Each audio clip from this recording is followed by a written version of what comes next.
Well equip করার জন্য, আরো বেশি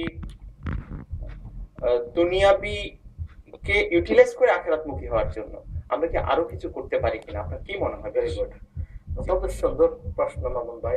একটা জিনিস আপনাকে আমি দৃঢ়ভাবে বলতে পারি, একজন মানুষ কওমি মাদ্রাসায় পড়ার পরে, টাইটেল পাস করার পরে, সে ডাক্তারও হতে পারবে, ইঞ্জিনিয়ারও হতে পারবে, সে বিভিন্ন দিক যেতে পারবে। কিন্তু আমি একটা জিনিস বলতে পারি, একজন মানুষ কলেজ ইউনিভার্সিটিতে পড়ে একজন আলিম হতে পারবে না।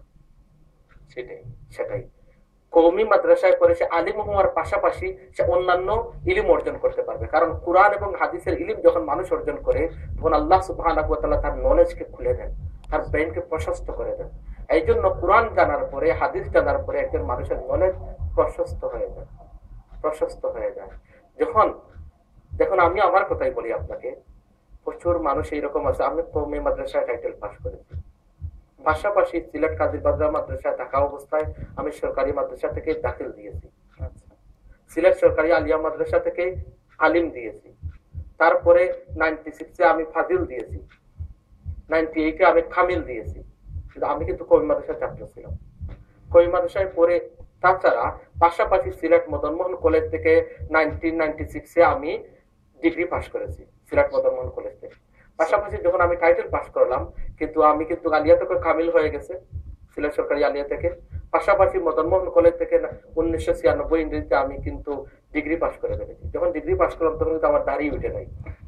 তখন সবাই বললো যে আপনি তো টাইটেল পাস করেছেন, আপনি তো এখন ডিগ্রিও পাস করেছেন, মাশাআল্লাহ, আপনি এক কাজ করেন, আপনি মাস্টার্সে ভর্তি হয়ে যান।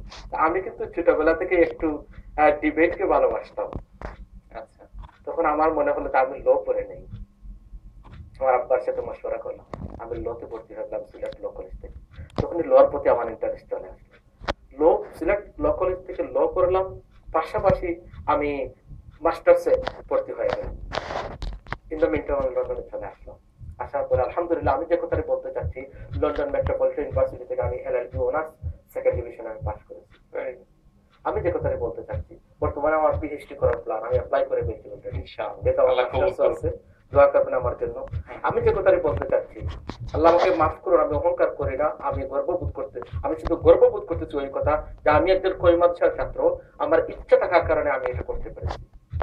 আপনি যেটা বললেন যে তার মানে ইচ্ছাটা হচ্ছে সবচেয়ে বড় জিনিস একজন মানুষকে ফরওয়ার্ড থিঙ্কিং করার জন্য। প্লাস মানে আপনি যেটা ডিফারেন্সিয়েট করতে যাচ্ছেন না যে কওমি মাদ্রাসায় পড়লে এরকম কোনো বাধা নাই যে সে ডাক্তার হতে পারবে না, কোনো বাধা নেই। মানে ইট ডিপেন্ডস অন মানে পিপলস উইল, আসলে ইচ্ছার উপর নির্ভর করে, এবং সবচেয়ে বড় জিনিস হচ্ছে আমি যে কওমি মাদ্রাসায় পড়েছি, বাংলাদেশের আপনাকে অনেকক্ষণ ধরে মনোযোগ আকর্ষণ